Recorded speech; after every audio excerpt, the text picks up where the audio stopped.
আসলে এই সেই বটগাছ, এই বটগাছে নাকি ভূতের যে একটা আক্রমণ, আসলে যে মানুষ গেলে মানুষদেরকে ঢিল ছুঁড়ে রাতে যখন আক্রমণ করতো, তারা এখানকার এই যে সুড়ঙ্গ দেখতে পাচ্ছেন। যে প্রথমে আমি দেখে ভাবছিলাম যে আসলে এটা কোনো কবরস্থান, কিন্তু আসলে এটা কোনো কবরস্থান নয় বা কোনো কবরও নয়। এখানকার একটা সুড়ঙ্গ রয়েছে। এই সুড়ঙ্গ দিয়েই তারা বিভিন্ন কৌশলের মাধ্যমে তারা পলায়ন করতো বা তাদের আত্মরক্ষার জন্য তারা পথ বেছে নিত আর কি।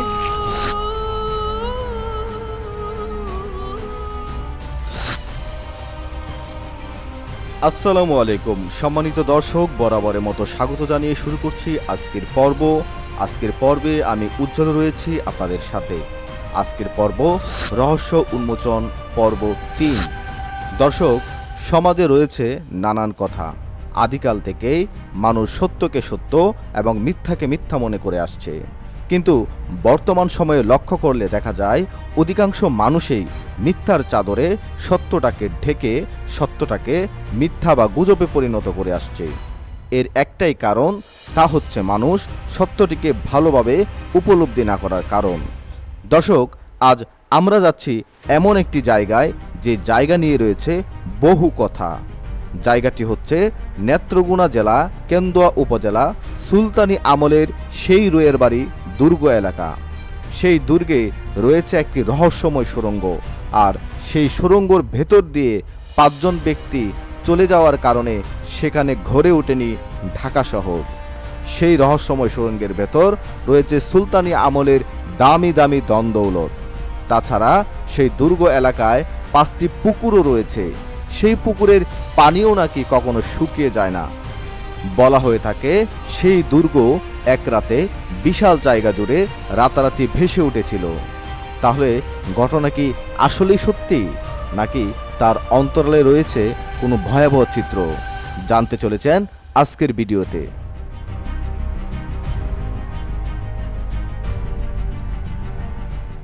চাচি, ওই যে রোয়ের বাড়ি, এখানে কি আপনি গেছেন?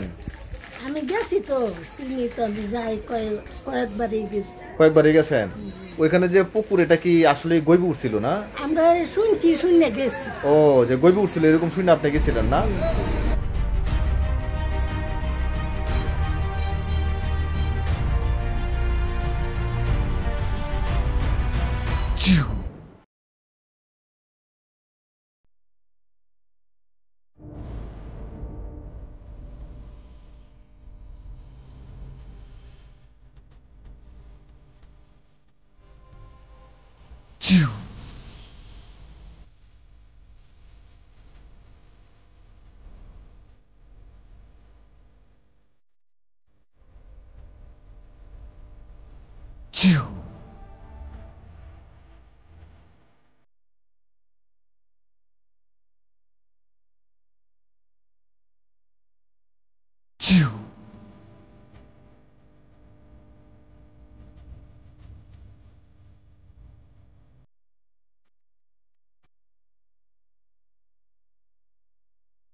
দর্শক, দীর্ঘ পথ অতিক্রম করে অবশেষে এসে পৌঁছিলাম সেই রোয়ের বাড়ি দুর্গ এলাকায়। এই সেই দুর্গ, যে দুর্গ নিয়ে সমাজে রয়েছে নানান আজগুবি কথা। দুর্গে প্রবেশ করে দুর্গের স্থাপনা অবকাঠামো দেখে আমি নিজেও রীতিমতো অবাক, কিন্তু এখনো জানতে পারলাম না দুর্গের আসল রহস্য।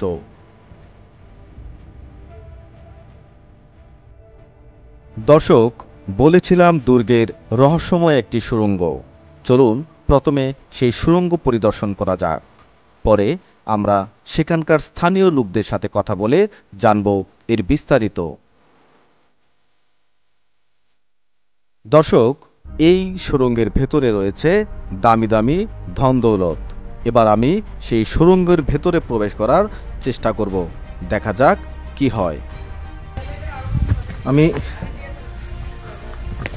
যদি আপনাদেরকে ভেতরটা দেখাই, দেখুন এখানটাতে আর যাওয়ার রাস্তা নেই। এই যে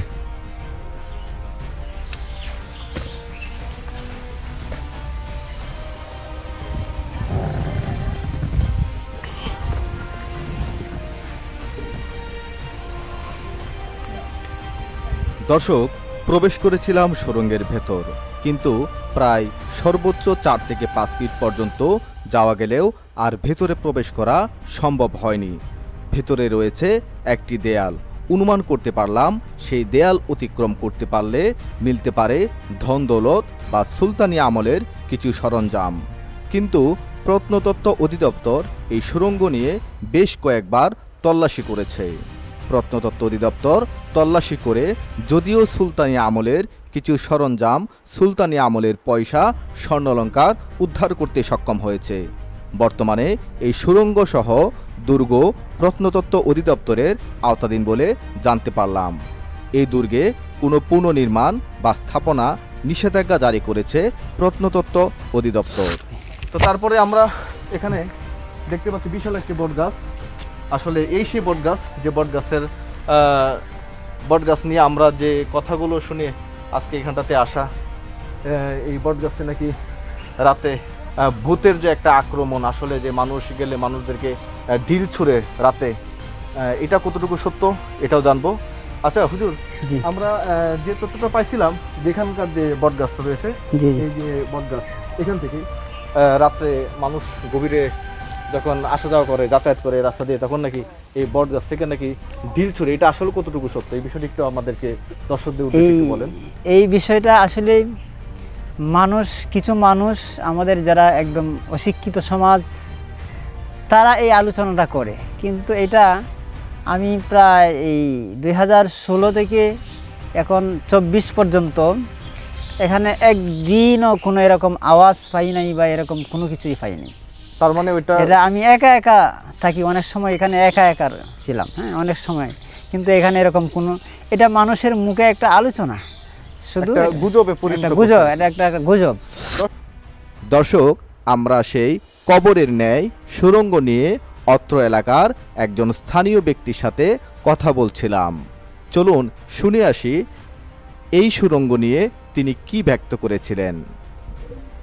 এটা হলো কবর নয়, এটা হলো ওই প্রত্নতাত্ত্বিক গবেষণায় এবং সঠিক তথ্য পাওয়া যায় যে এটা ছিল এই দুর্গের একটা মাটির নিচ দিয়ে রাস্তা অথবা সুড়ঙ্গ পথ। হ্যাঁ, যে দুর্গে যদি কোনো সময় এটা ছিল একটা অশ্বারোহী বাহিনী থাকতেন এখানে, ওই সৈনিকরা যদি দেখা যায় শত্রু বাহিনী উপর দিয়ে আইসা হামলা করে, তখন তারা নিচ দিয়ে পালায়া যাওয়ার একটা রাস্তা এটা ছিল। এটাই ছিল এই রাস্তাটা না? হ্যাঁ, এটা কি ওইটা ওই রাস্তা, সেই সুড়ঙ্গ পথ সুলতানি আমলে। জি জি, সুলতানিয়া আমলে অশ্বারোহী বাহিনী যারা ছিলেন, তারা শত্রুরা এসে যখন আক্রমণ করতো, তারা এখানকার এই যে সুড়ঙ্গ দেখতে পাচ্ছেন, যে প্রথমে আমি দেখে ভাবছিলাম যে আসলে এটা কোনো কবরস্থান, কিন্তু আসলে এটা কোনো কবরস্থান নয় বা কোনো কবরও নয়। এখানকার একটা সুড়ঙ্গ রয়েছে। এই সুড়ঙ্গ দিয়েই তারা বিভিন্ন কৌশলের মাধ্যমে তারা পলায়ন করতো বা তাদের আত্মরক্ষার জন্য তারা পথ বেছে নিত আর কি। দর্শক, ইতিমধ্যে অত্র দুর্গের রহস্যময় সুড়ঙ্গ এবং ভৌতিক গাছের তত্ত্ব উপাত্ত যাচাই করতে কিছুটা সক্ষম হয়েছি। এবার বাকি রয়েছে সেই বহু আলোচিত গায়েবী প্রাচীর। চলুন সেই স্থানীয় ব্যক্তির নিকট থেকে জেনে নেওয়া যাক, প্রাচীরটি কি গায়েবী নাকি নির্মাণাধীন।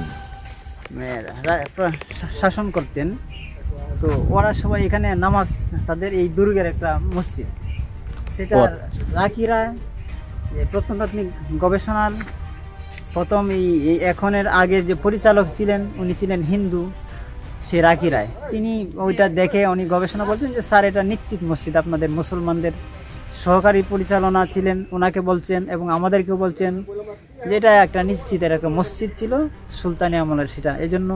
এবং এটা 12 দরজার নামে মসজিদও বলা হয়। পরে ভূমিকম্পে ধসে যাওয়ার পরে একটা টিলার মতো হয়ে গাছগাছরা হয়ে গেছে, ছাদটা ভেঙে এটা গাছগাছালি হয়ে গেছে। যখন 92 এটা খননে আসলো, 92 খননে আসার পরে ওইটা খনন করার পর দেখে যে না, এখানে স্থাপনা আছে, তো যতটুকু স্থাপনা ভালো পাইছে এই স্থাপনাটাকে এরা রেখে গেছে, আর বাকি যে স্থাপনাটা উপরের চারটা নষ্ট হয়ে গেছিল ওইটাকে সরায়, ওই যে মাটিগুলি এই ইট পাটকেলগুলি ওইদিকে সরাইছে, ওইদিকে সরাইছে, সরায়া এই স্থাপনাটাকে এতটুকু স্থাপনা পাইছে। আর বাকি স্থাপনাটা ভেঙে গেছে কোনো সময় ভূমিকম্পে এরকম। মানুষজন বলা বলি করতো যে ঢাকার যে বিষয়টি কি বললেন, ডাকা হইতো, এটা ঢাকা হইতো, একজন লোক দিয়ে গেছে ঢাকা, এই জন্য ডাকা হয়েছে না, ঢাকাটা এখানে হইতো। আচ্ছা, অত্র এলাকা সহ আশপাশের লোকজন এখনো বিশ্বাস করে এটা গাইবি। তাছাড়া এটা যদি না হইতো, এই দুর্গ যদি না হইতো, তাহলে ঢাকা শহর হইতো না। দর্শক, আমরা স্থানীয় সেই ব্যক্তির সাথে দুর্গের স্থাপনা সংক্রান্তে কথা বলি। তিনি প্রত্নতত্ত্ব অধিদপ্তরের গবেষণার সূত্র ধরে কিছু তথ্য প্রদান করেন। প্রত্নতত্ত্ব অধিদপ্তরের তদন্ত অনুযায়ী এটা নিশ্চিত হয় যে এই দুর্গ, সুড়ঙ্গ এবং প্রাচীর স্থাপনা তা সম্পূর্ণ নির্মাণাধীন। আর এটা নির্মাণ করা হয় প্রায় 7 থেকে 800 বছর পূর্বে সুলতানি আমলে। এই দুর্গটি একসময় 12 ভূঁইয়া ইসাকা দখল করেছিলেন বলে এটাকে ইসাকাও দুর্গ বলা হয়। তাছাড়া 5টি পুকুর গায়েবীভাবে তৈরি সংক্রান্তে সঠিক কোনো তথ্য পাওয়া যায়নি। এলাকার লোকজনদের সাথে পুকুর সংক্রান্তে কথা বলে জানা যায় এটা সম্পূর্ণ ভিত্তিহীন বানোয়াট এবং গুজব।